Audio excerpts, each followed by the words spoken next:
put a smile on your face when you're moving from place to place. Good morning, good morning, morning. Good morning, viewers, and welcome back to the Tobago Updates morning show, coming to you here live from the Port Mall in Scarborough, Tobago. We're just at about 7:22 a.m. this morning.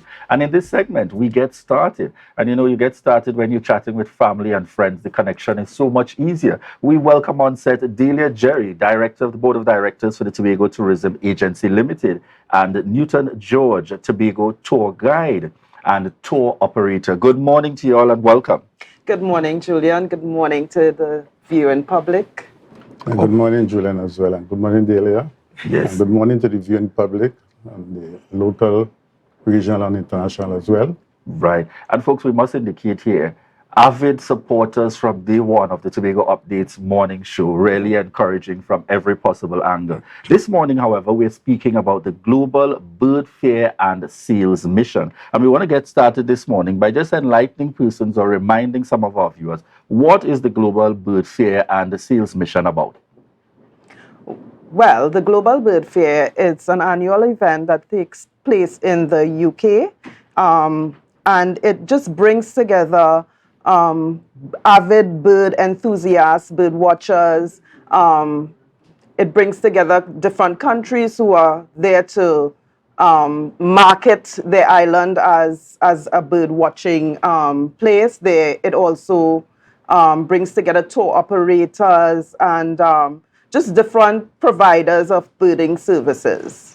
All right. So, Mr. George, I wanted to tell us a little bit, this for you is not just an activity or an initiative. This is a way of life. Tell us a little bit about that connection between the happenings here in Tobago and the gains to be derived having participated. Well, let me just interject with what Dalia said before.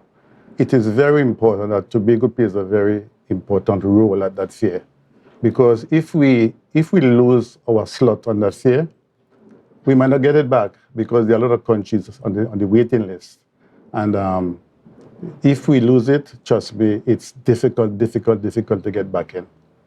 So it's very important that Tobago plays a very important role in that. And just to name a few countries that go to the fair, you get countries as far as Papua New Guinea, Nepal, the Ecoslovenia.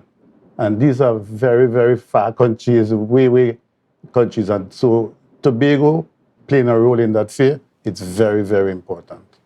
Tell us a little bit about the activities that take place at this fair. Right. So when you go to the fair, there are a lot of what you call marquees, like booths. And then you have people coming to the booth, so we selling our Tobago, really. And then you have lectures that people do as well. So it's like a fair, you do lectures, and a fair, you do sell Tobago. And there are a lot of people that will come to Tobago that wants to come to Tobago. So that's what we do. We sell Tobago generally. And I just want to add at this point in time, because one of the strategies that we've been using at the Tobago Tourism Agency is the use of influencers. And we hosted recently a birding influencer. His name is David Lindo. He's known as the Urban Birder. And he did a presentation at the Bird Fair on the birds of Tobago. That presentation, it was packed. And thereafter, our booth was swarmed with people who wanted to know more about Tobago, wanted to know how they could get to Tobago, wanted to know, well, let's put Tobago on our list. So it's really a tremendous experience, that bird fair.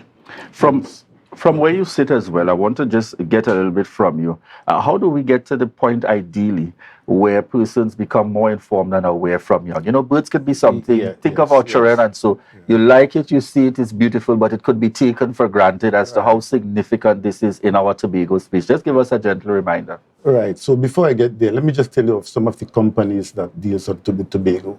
You have Heatherly from Scotland, Speyside Wildlife from Scotland as well.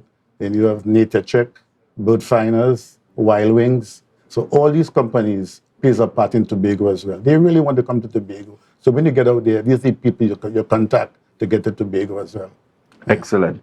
So there's an opportunity to make that connection in the Tobago space. Where do you see it going here to ensure that there's a greater level of appreciation? You know, we always make the point that the promotion of tourism and really pushing out tourism product is not something exclusively up to tour guides. It's not exclusively up to the tourism division or the tourism agency, but really it's that kind of collective effort. Any thoughts you want to share on that? Yeah, well, Tobago is such an important birding destination, really, because let me just give a rundown on the months and the migrant species we have as well. In the month of February, you get South American birds coming up. At the March, you get black skimmers on Tobago as well. If you go right now at the Tobago plantation, on the golf course, there are scores of black skimmers down there. So these are birds that people really want to see. And in July, August, you get flycatchers, waders coming from South America, the flycatchers, the waders coming from North America. In mid-October, you get red-billed tropic birds coming for nesting. And those are the migrant species. And if you want to talk about the local species, we have approximately 20-something species of birds on Tobago that are not accessible on Trinidad. And this is what makes Tobago a unique birding destination, really. All right. Dalia, I want you to tell us a little bit, these overseas missions and its significance to really making that connection with Tobago as the premier, global, that place to visit in terms of bird watching, but also connecting it as the holiday option for those who may be visiting to enjoy the island. Absolutely. So, Julien, one of the things that struck me even at the bird fair is that, yes, people came and they wanted to know about Tobago as a birding destination. But there are some people who also wanted to know other things about Tobago. They wanted to know what else could they do. For example, there was a family that came and the daughter said to me, yes, my dad loves bird watching and I would love to come to a holiday on Tobago, but what am I going to do? And so we're able to say to them, we're able to tell them how much Tobago has to offer in terms of the other activities that we offer. We look at our diving, snorkeling. Yes, we have the sun, sea, and stand, so you can stay and enjoy the beach. But we have so much more in terms of soft activities, soft adventure activities that they can do and enjoy the sheer beauty of the island. And we also are promoting at this point in time our unique cultural heritage. So there's also the harvest festivals. There's also the Buku goat race and crab racing. There's so much of Tobago that we can show and we can tell people about. And that was my experience at the bird fair, because yes, while you had those bird enthusiasts, you had people wanting to do other things as well. And we were able to sell them on that. Tell us a little bit about where this passion would have been developed for you. Well, Julien, that's a good question. I got into birding with my dad at the age of 10. Because my father used to be the resident warden on Little Tobago. And he was a bird watcher as well. He was a guide. And as a matter of fact, he was the only guide on Little Tobago. So when people go to the island, they will stay at the building and he will take them around. And as a kid, I assisted him in doing such. I remember one time, we had the Bird of Paradise on Little Tobago once. Right. One time I went out to assist him in putting out water for the birds. And eventually he came looking for me thinking something went wrong with me. But I was just gripped with the birds, the mating display. I just couldn't leave. So there's where my passion really started. And then, working for the forestry department, I just continue because it's something compatible to what I do. And I just continue. And then the rest is history, Julien. What would you say would have been a standout of your appearance this year as Tobago versus over the years? Right. So, Julien, I am well known at the fair. I am well known at the fair. A lot of people come to see me. And as a matter of fact, there are some companies that really want to do business with Tobago again because, we went down during the COVID. Correct. So we are now getting back. And people really want to come to Tobago. They really want to come. So what was outstanding for me this year is the amount of companies that really want to come back to Tobago as well. All right, and I know this is something people may take for granted in terms of the significance here. Tell us a little bit, where in Tobago can persons enjoy? For those who live here and probably watching this interview and saying, well, you know, I never even went bird watching myself, right here. Speak to our locals in terms of, you know, where are there opportunities to be able to enjoy bird watching in Tobago? There are three major birding sites on Tobago. Little Tobago for seabirds, the rainforest for forest species, and then you get the wetlands down at the center of the island. But the rainforest is a unique place because we have, as I said before, we have approximately 20-something birds on Tobago that are not accessible on Trinidad, but they're accessible in South America. So people will really want to go to the rainforest and to see the blueback manakins, which is, I think, is the most sought after bird on Tobago. To see that bird does its display, it's out of the soul, it will stay in your mind forever. So people will want to go mainly to the rainforest. And again, for the temperature up there is different to this low-lying area. It's really cool and nice up there, you know, really cool and nice. So people will want to go to the rainforest. Little Tobago, as Dalia said, you can go there and then you can do snorkeling and reef tours and stuff like that, you know. But I will say the rainforest stands out as the most unique place for bird watching on Tobago. Excellent. Dalia, remind us when this mission took place this year and what can we look forward to in terms of TTAL and its continued support initiatives of this kind as we seek to build our tourism product here in Tobago? Well, this year, the bird fair took place from the 14th to the 16th of July. It was in Rutland Grounds in the UK.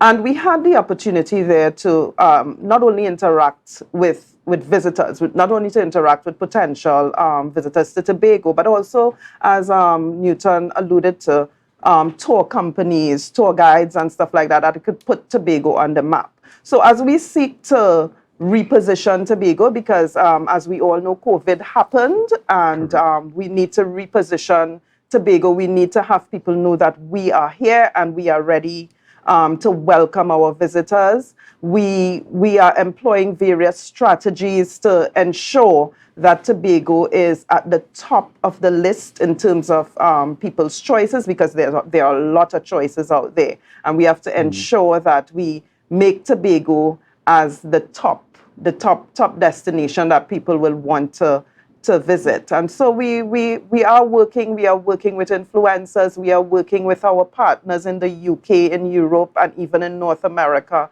to ensure that Tobago is on the map. All right. I see one of our viewers saying online, I need to educate myself more on the birds we have on the island to add in my pitch when I am selling the island. Any considerations probably to look at some follow-up sessions? You know, we're now using the virtual platform far and wide. Even some of those persons out there living abroad that speak and sell Tobago, some things persons can log in to learn a thing or two. Nice short session. Any considerations? Well, this will be done by Tita. They're the ones to really, you know. And of course, it's something that we would take into consideration. I just also want to say that Tita, even this year at the bird fair, we took another young bird watcher. His name is Zolani Frank, and he was able to do a presentation to the crowds at the bird fair, and that went over well. And so we want to continue to expose and educate our entrepreneurs in terms of what is out there and what are the possibilities. I too, I must say, was guilty in terms of always knowing that Tobago is a bird watcher's paradise, but never really being involved in it. And I think this really whet my appetite because birders, people are passionate about birding.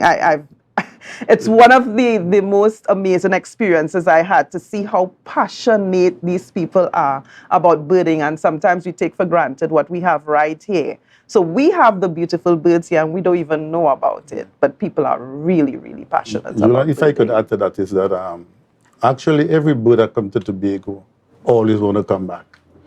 You might believe that there are returnees who have come 6 times. I have a couple coming in December. That will be the 7th trip to Tobago. And they really want to see one specific bird they have not seen in all the 5 trips they have done before. It's a bird you call the great-throated leaf tosser. They really want to see that bird. And it's the 7th time they're coming back to Tobago. I feel like the next time we're doing an interview with you, we need to have these pictures. So as you call those names, we able to get that display. Well, I just bought a gift for you. Yes. I just bought a CD. Excellent. So it gives us that pictorial view. Yes. We just out of time for this interview, but I'll allow you in terms of closing comments. Let's start with you, John. Well, I will really like to see we push this thing that we can get more visitors coming to Tobago, because it's really a beautiful place. And you know, the ardent birder or the birding enthusiasts want to come to Tobago. They definitely want to come to Tobago, but sometimes flights are not available. And you know, we are really missing out of another market, you know, the Canadian market. I was there last month, and that's a huge market, Julien. And I normally go to that fair as well, you know. Certainly. Dalia, he has touched on a whole other topic. They're talking about air transportation, but we don't have enough time in this interview.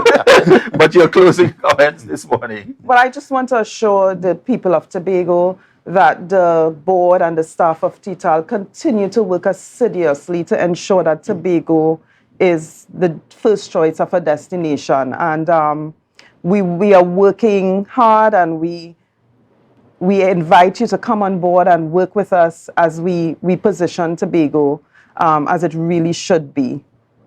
All right. Thank you very much there. Dalia Jerry joining us on set this morning, a director for the Tobago Tourism Agency Limited and a tour operator, a tour guide. Certainly you know him in the industry, Newton George. Thank you so much for joining us on set, and indeed continuing to be part of the delegations, really representing Tobago out there. Folks, we got to take it from every possible angle, but let us not forget, after we have put in all this effort and our visitors come here, we have got to be as warm and welcoming in terms of that same kind of joy and love that we put out here as Tobago, so as to continue to encourage visitors not to come once, twice, but to keep coming back every time. So we want to thank you very much again for joining us on set here this morning. And this is the opportunity where I ask them to join in with us. As we indicate, we're heading on out to a break, but we tell them to share the live, share the live, share the live.